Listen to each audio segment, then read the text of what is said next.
அறைக்குள் நுழைந்த அகிலா அத்தையின் சுடு சொற்கள் தாங்காமல் கட்டிலில் சரிந்து அழுது கொண்டிருந்தாள். தன் கற்பையே அத்தை கேள்விக்குறியாக்கியது அவளது ஆன்மாவை சுட்டெரித்தது. கதவை திறந்து கொண்டு உள்ளே வந்த வசந்த் அவளை அணைத்து ஆறுதல் சொல்லுவான் என்று அகிலா எதிர்பார்த்தாள். ஆனால் வசந்த் எதுவும் பேசவில்லை. அமைதியாக அவளுக்கு எதிரே இருந்த நாற்காலியில் அமர்ந்தான். அவன் ஒரு வார்த்தை கூட பேசாமல் கல்லு சிலையைப் போல மௌனமாக அவளையே பார்த்து கொண்டிருந்தது அகிலாவுக்கு பெரிய வலியை தந்தது. அழுத கண்களுடன் விக்கித்து விக்கித்து அவனை நிமிர்ந்து பார்த்தாள் அகிலா. அப்போது வசந்த் தனது சட்டை பையிலிருந்து மடிக்கப்பட்ட ஒரு காகிதத்தை எடுத்து அவளிடம் நீட்டினான். அகிலா நடுங்கும் கைகளுடன் அதை வாங்கினாள். அந்த ரிப்போர்ட்டை பிரித்து பார்த்த அகிலாவுக்கு உலகமே இரண்டாக பிளந்தது போல் அதிர்ச்சி ஏற்பட்டது. அதில் 100% DNA மேட்ச் கன்ஃபர்ம்ட் என்று இருந்தது. ஆம், பொம்மி அஸ்வினின் சொந்த இரத்தம்தான் என்பது அங்கே நிரூபிக்கப்பட்டிருந்தது. அகிலா அதிர்ச்சியில் உறைந்து போனாள். வசந்த், என்ன இது இது எப்படி என்று கேட்டாள். நம்ம கல்யாணம் நடந்தில்ல, அப்போ மண்டபத்தில் உங்கள் அண்ணன் குடிச்சிட்டு வச்ச ஜூஸ் கிளாஸை என்னோட ஃப்ரெண்ட் மூலமாக எடுத்துட்டேன். அதில் இருந்து அவனோட DNA சாம்பிள்ஸ் கலெக்ட் பண்ணிட்டாங்க. தனது அண்ணன் அஸ்வின் இவ்வளவு பெரிய வஞ்சகத்தை செய்திருக்கிறான் என்பதை ஆதாரத்துடன் பார்த்தபோது அவளால் தாங்க முடியவில்லை. கலங்கிய கண்களோடு வசந்தை பார்த்து, வசந்த், அப்போ நீ என்கிட்ட சொன்னது எல்லாமே உண்மைதானா? பொம்மி நிஜமாவே அண்ணனோட பொண்ணுதானா என்று கலங்கிய கண்களுடன் கேட்டாள். வசந்த் ஒரு மெல்லிய மர்மமான புன்னகையை உதிர்த்தான். உனக்கு தேவையான ஆதாரங்களில் ஒன்று இப்போ கிடச்சிடுச்சு அகிலா.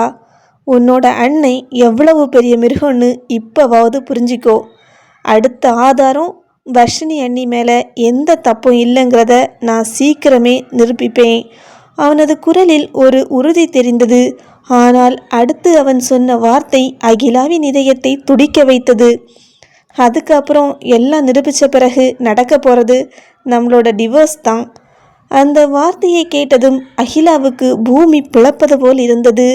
வசந்தின் அந்த அதிகாரமிக்க குரலும் அவன் சொன்ன டிவோர்ஸ் என்ற வார்த்தையும் அகிலாவை நிலைகுலைய செய்தது. கையில் இருந்த அந்த DNA ரிப்போர்ட்டையே பார்த்தபடி தன் அண்ணனின் துரோகத்திற்கும் தன் கணவனின் பிரிவிற்கும் இடையில் மாட்டிக்கொண்டு அகிலா அந்த அறையில் அழுது கொண்டே அமர்ந்திருந்தாள். பொம்மி, நீ என் அண்ணனோட சொந்த இரத்தமா? மதி, என் அண்ணன்தான் உன் வாழ்க்கையை சிதைச்சதா? அதனால தான் நீ என்கிட்ட உண்மையை சொல்லாமல் மறைச்சிட்டியா? ஏண்டி, நீ உண்மையை சொன்னால் நான் நம்ப மாட்டேன்னு நினச்சி தான் ஆதாரத்தோடு நிரூபிப்பேன்னு சொன்னியா? நான் என் அண்ணன் மேலே உயிரையே வச்சிருக்கேன்னு தெரிஞ்சுதான் நீ என்கிட்ட உண்மையை மறைச்சிட்டியா? சற்று நேரம் யோசித்தவள், ஆமாண்டி, அந்த நேரத்தில் நீ சொல்லி இருந்தா நான் ஒன்றை சந்தேகப்பட்டிருப்பனே தவிர என் அண்ணன் மேலே தப்புன்னு அவனை சந்தேகப்பட்டிருக்கவே மாட்டேன். விதியோட விளையாட்டை பார்த்தியாடி? உன்னை உயிருக்குயிராக காதலிச்சவன் இப்போ என்னோட புருஷன். நீ வாழணும்னு ஆசைப்பட்ட வாழ்க்கையை நான் வாழ்ந்துட்டு இருக்கேன். ஆனால் வசந்த் உனக்கும் கிடைக்கல, எனக்கும் கிடைப்பானான்னு தெரியல. DNA ரிப்போர்ட் அவளது கண்ணீரால் நனைந்து கொண்டிருந்தது. மறுபுறம் குடோனின் இருட்டுக்குள் ஆகாஷின் ஆக்ரோஷம் அதிகமாகி கொண்டிருந்தது. இரத்தமும் வேர்மையுமாக துடித்து கொண்டிருந்த ஆனந்தை ஆகாஷ் ஒரு வேட்டைக்காரனை போல நெருங்கினான். சொல்லுடா, சுமதிக்கு என்ன ஆச்சு? சுமதியை என்ன பண்ணினீங்க? சார் சார், அந்த சுமதி பொண்ணு தான் அன்னைக்கு காலேஜ் மாடியிலிருந்து விழுந்து சூசைட் பண்ணிக்கிட்டாளே. அப்புறம் ஏன் சார் அவளை பற்றி என்கிட்ட விசாரிக்கிறீங்க? செத்து போனவளை பற்றி எனக்கு என்ன சார் தெரியும் என்று ஆனந்த் நடுங்கும் குரலில் மழுப்பினான். ஆகாஷ் பாய்ந்து சென்று ஆனந்தின் கழுத்தை பிடித்து நாற்காலியோடு சேர்த்து சுவரில் முட்டினான். டேய், அதெல்லாம் நீங்களும் அஸ்வினும் சேர்ந்து பண்ண ட்ராமான்னு எனக்கு நல்லா தெரியும்டா. அன்னைக்கு சுமதி சூசைட் பண்ணிக்கல. சுமதிக்கு என்ன ஆச்சு? அவள் உயிரோட இருக்காளா இல்லையா? என்னடா பண்ணினீங்க அவளை? உண்மையை சொல்லுடா என்று ஆகாஷ் கர்ஜித்தான். கழுத்து நெரிக்கப்பட்டதில் மூச்சு திணறத் தொடங்கிய ஆனந்த் மரண பயத்தில் கைகளை ஆட்டினான். சார் சார், விட்டுடுங்க சார், விட்டுடுங்க சார், உண்மையை சொல்லிடுறேன், எல்லாம் சொல்லிடுறேன் சார் என்று கத்தினான். ஆகாஷ் கையை தளர்த்தியதும் ஆனந்த் இருமிக்கொண்டே உண்மைகளை கக்கத் தொடங்கினான். ஆமாம் சார், அன்னைக்கு மாடியில் இருந்து விழுந்து சூசைட் பண்ணது சுமதி இல்லை சார், அது ஒரு பெரிய செட்டப். ஆகாஷ் அதிர்ச்சியுடன் கவனிக்க ஆனந்த் தொடர்ந்தான். அஸ்வினுக்கு கிடைக்க வேண்டிய ஒரு பெரிய வேலை வாய்ப்பை வர்ஷினி சுமதிக்கு வாங்கி கொடுத்துட்டா. அதனால் அஸ்வின் அவங்க 2 பேர் மேலேயும் பயங்கர கோபத்தில் இருந்தான். முதல்ல சுமதியை கொலை பண்ணிடலான்னு தான் சார் நினச்சான். ஆனால் அந்த நேரம் பார்த்து அவனுக்கு ஒரு பிஸ்னஸ் டீலிங் வந்துச்சு. என்னடா டீலிங் என்று ரவி அதட்டலாக கேட்டார். ஆனந்த் எச்சில் விழுங்கிவிட்டு சொன்னான், ஒரு கன்னி பொண்ணுக்கு 1 கோடி ரூபாய் தந்து வாங்க ஒரு பெரிய கஸ்டமர் தயாராக இருந்தார். அந்த திட்டத்துக்கு சுமதியை பயன்படுத்திக்கலாம்னு அஸ்வின் பிளான் போட்டான். அதனால் கேம்பஸ் இன்டர்வியூ நடக்கிறதுக்கு 1 வாரத்துக்கு முன்னாடியே சுமதியை போலவே இருக்கிற ஒரு அனாதை பணத்தை ரெடி பண்ணணும். அவள் முகத்தில் சின்ன மாற்றங்களை செஞ்சு சுமதியை மாதிரியே மாற்றணும். அன்னைக்கு திட்டம் போட்டபடி அந்த அனாதை பணத்தில் கெமிக்கல் கலந்த ரத்தத்தை அங்கங்கே வச்சு மேலே இருந்து கீழே விழுந்த மாதிரி செட் பண்ணி சுமதி சூசைட் பண்ணிக்கிட்டதா எல்லாரையுமே நம்ப வச்சோம். அந்த நேரத்தில் சுமதியை ரகசியமாக கடத்தி ராயப்பன் மூலமாக 1 கோடி ரூபாய்க்கு வித்துட்டோம். ராயப்பன் அவளை அந்த பெரிய கஸ்டமர்கிட்ட ஒப்படைச்சிட்டாரு. ஆகாஷின் கை முஷ்டிகள் இறுகின. இப்போ சுமதி எங்கடா இருக்கா என்று இடி முழக்க குரலில் கேட்டான். சத்தியமாக தெரியல சார், ராயப்பன்கிட்ட கொடுத்ததுக்கு அப்புறம் அவளை பற்றி எங்களுக்கு எந்த தகவலும் வரல. ராயப்பன் தான் அவளை யாருக்கோ விற்றுருக்கான். நீங்கள் அந்த ராயப்பனை பிடிச்சி விசாரிச்சா அவள் இப்போ எங்கே இருக்கான்னு தெரியும். எனக்கு தெரிஞ்சது இவ்வளவுதான் சார், என்னை விட்டுடுங்க சார் என்று ஆனந்த் அழுது கொண்டே கெஞ்சினான். ஆகாஷின் மூளை மின்னலாய் வேலை செய்தது.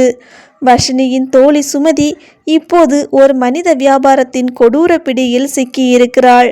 அந்த ராயப்பனை பிடித்தால்தான் சுமதியை கண்டுபிடிக்க முடியும். டேய், அந்த ராயப்பன் யாரு? அவனுக்கும் அஸ்வினுக்கும் என்னடா சம்பந்தம்? 1 கோடி ரூபாய் கொடுத்து பொண்ணை வாங்குற அளவுக்கு அவனுக்கு பின்னால் யாரடா இருக்கா என்று ஆகாஷ் ஆக்ரோஷமாக கேட்டான். ஆனந்த் பயத்தில் வியர்க்க விறுவிறுக்க உண்மையை சொல்ல தொடங்கினான். சார், அந்த ராயப்பனை அஸ்வினோட பண்ண வீட்டில் வேலை செய்கிற ஒரு சாதாரண வேலைக்காரன் தான் எல்லாரும் நினச்சிக்கிட்டு இருக்காங்க. ஆனால் நிஜம் அது இல்லை சார், அவர் வெறும் வேலைக்காரர் இல்லை. ஆனந்த் சற்று மூச்சு வாங்கி கொண்டு தொடர்ந்தான். ராயப்பன் ஒரு பெரிய டீலர் சார், பொண்ணுங்களை வச்சு தொழில் பண்ணுற ஒரு கொடூரமான நெட்வொர்க் அவருக்கு பின்னால் இருக்குது. அவர் அஸ்வினோட அப்பாவுக்கு பிஏ. ரகசியமாக அஸ்வினோட அப்பாவோட கருப்பு பணத்தை பெருக்கிறதே இந்த ராயப்பன் தான் சார்.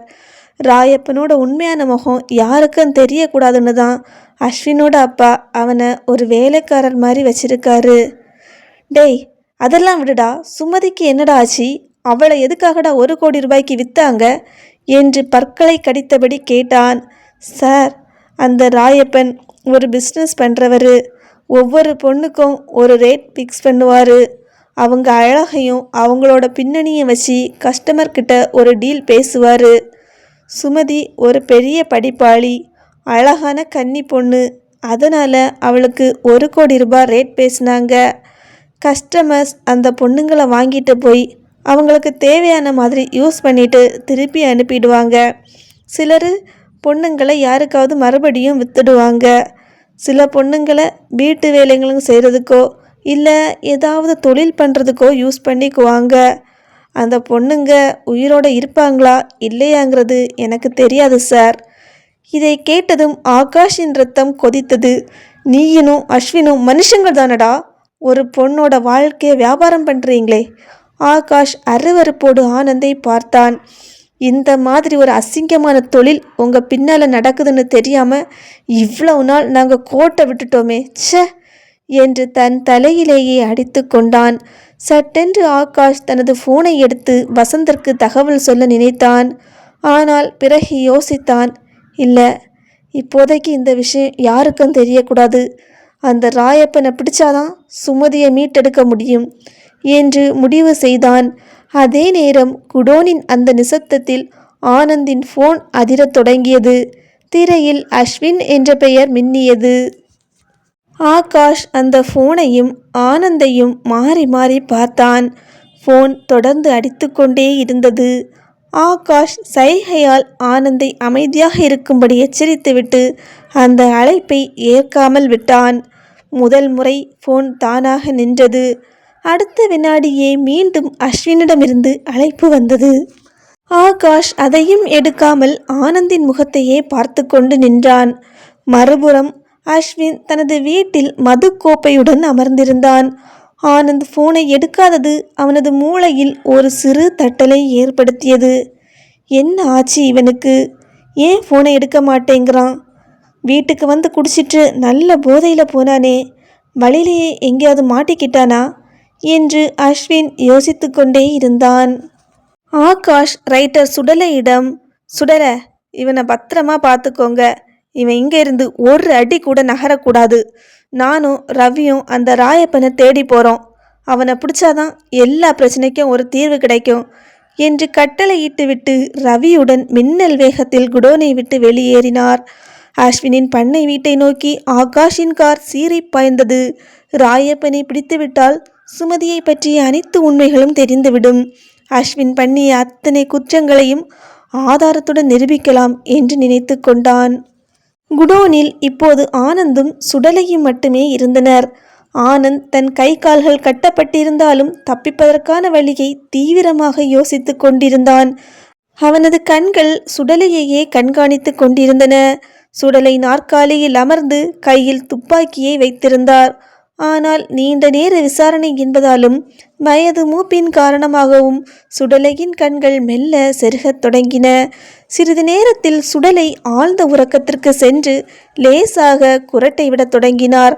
இதுதான் சரியான சமயம் என்று முடிவெடுத்த ஆனந்த் மிக மெதுவாக தன் உடலை நகர்த்தினான். கட்டுகள் சற்று தளர்வாக இருப்பதை பயன்படுத்தி கொண்டவன் மிகுந்த சிரமப்பட்டு தனது கைகளை விடுவித்து கொண்டான். பிறகு சத்தமே வராமல் சுடலையை நெருங்கினான். சுடலையின் சட்டைப்பையில் இருந்த ஃபோன் லேசாக வெளியே தெரிந்தது. ஆனந்த் நடுக்கத்துடன் தனது கையை நீட்டி சுடலைக்கு தெரியாமல் அந்த ஃபோனை நைஸாக உருவினான். சுடலை ஒருமுறை அசைந்து படுக்க ஆனந்த் அப்படியே சிலையாக இருந்தான். அவன் மீண்டும் உறக்கத்தில் ஆழ்ந்ததும் நடுங்கும் விரல்களால் அஸ்வினின் எண்ணிற்கு அழைத்தான். மறுமுனையில் அஸ்வின் மது கோப்பையுடன் ஃபோன் எப்போது வரும் என்று காத்து கொண்டிருந்தான். தெரியாத எண்ணிலிருந்து அழைப்பு வந்ததும் உடனே எடுத்தான். ஹலோ, அஸ்வினின் குரல் ஒலித்தது. டேய் அஸ்வின், நான் ஆனந்த் பேசுறேன்டா என்று ரகசிய குரலில் ஆனந்த் பேசினான். டே ஆனந்த், எங்கடா போன? எவ்வளவு நேரம் உனக்கு ஃபோன் பண்ணுறது? ஃபோன் பண்ணால் எடுக்க தெரியாதா உனக்கு? எங்கடா போன? ஆமாம், இது யாரோட நம்பர்டா? புது நம்பராக இருக்குது. உன்னோட ஃபோன் எங்கடா? என்னடா ஆச்சு? டே அஸ்வின், ஒரு போலீஸ்காரன் என்னை தூக்கிட்டு வந்து ஒரு குடோனில் அடைச்சி வச்சு விசாரணை நடத்தினான்டா. அவன் உன்னை பற்றி தான் அதிகமாக விசாரித்தான். நான் முடிஞ்ச அளவுக்கு எதுவுமே தெரியாதுன்னு சமாளித்தேன்டா. ஆனால் என்னால் லாஸ்ட் வரைக்கும் மறைக்க முடியலை. விசாரணைங்கிற பேரில் கட்டி வச்சு அடிக்க ஆரம்பிச்சிட்டாங்கடா. நான் பயந்து போய் எல்லாத்தையும் சொல்லிட்டேன். ராயப்பனை பற்றி, சுமதியை பற்றி எல்லாத்தையும் சொல்லிட்டேன்டா. இப்போ அவர் ராயப்பனை தேடி பண்ண வீட்டுக்கு கிளம்பிட்டான். எப்படியாவது அவருக்கு தகவல் கொடுத்து தப்பிக்க சொல்லிடுடா. என்னை இங்கே அடைச்சி போட்டிருக்காங்கடா. இதை கேட்டதும் அஸ்வினின் கையில் இருந்த மதுக்கோப்பை நழுவி தரையில் விழுந்து சிதறியது. அவனது போதை மொத்தமாக இறங்கியது. என்னடா சொல்கிற? ராயப்பனை பற்றி சொல்லிட்டியா? முட்டாள் முட்டாள் என்று கத்தினான். நிலைமை கைமீறி போவதை உணர்ந்த அஸ்வின் உடனே ராயப்பனை எச்சரிக்க தயாரானான். ராயப்பனுக்கு 2-3 முறை ஃபோன் செய்து பார்த்தான். ஆனால் ஃபோன் சுவிட்ச் ஆஃப் செய்யப்பட்டுள்ளது என்றே வந்தது. அஸ்வின் இருக்குமிடத்திலிருந்து பண்ணை வீட்டிற்கு செல்ல குறைந்தது 1 மணி நேரமாவது ஆகும். என்ன செய்வது, எப்படி ராயப்பனை தொடர்பு கொள்வது என்று எதுவுமே அஸ்வினுக்கு புரியவில்லை. அஸ்வினுக்கு அந்த இரவு ஒரு நீண்ட போர்க்களமாக மாறிக்கொண்டிருந்தது. ஆனந்தின் ஃபோன் ஒருபுறம் அவனை நிலைகுலைக்க, மறுபுறம் அகிலாவிடமிருந்து வந்த அழைப்பு அவனது ஆத்திரத்தை இன்னும் தூண்டியது. அகிலா அழுது இருக்கிறாள் என்பது அவளின் குரலில் அப்பட்டமாக தெரிந்தது. என்ன அகிலா, என்ன ஆச்சு? ஏன் அழுதுகிட்டு இருக்க? ஏதாவது பிரச்சனையா? அண்ணா, அன்னைக்கு நம்ம வீட்டுக்கு வந்திருந்தப்ப நீ எதுக்காக அந்த குழந்தைய அப்படி ஒரு மாதிரி பார்த்த? உனக்கு அந்த பாப்பாவை ஏற்கனவே தெரியுமா என்று கேட்டாள். அஸ்வின் எரிச்சலில் கத்தினான். ஏண்டி, உனக்கு என்ன லூஸ் அடி பிடிச்சிருக்கு? உன் புருஷன் எங்கிருந்தோ ஒருத்தியையும் ஒரு குழந்தையும் கூட்டிகிட்டு வந்து வீட்டில் வச்சுருக்கான். அதை ஒரு அண்ணனா என்னால் ஜீரணிக்க முடியல. அதான் கோபமாக பார்த்தேன். அதுக்கு போய் உனக்கு தெரியுமான்னு என்கிட்ட கேட்குற? என்னாச்சு உனக்கு? அகிலா விடவில்லை.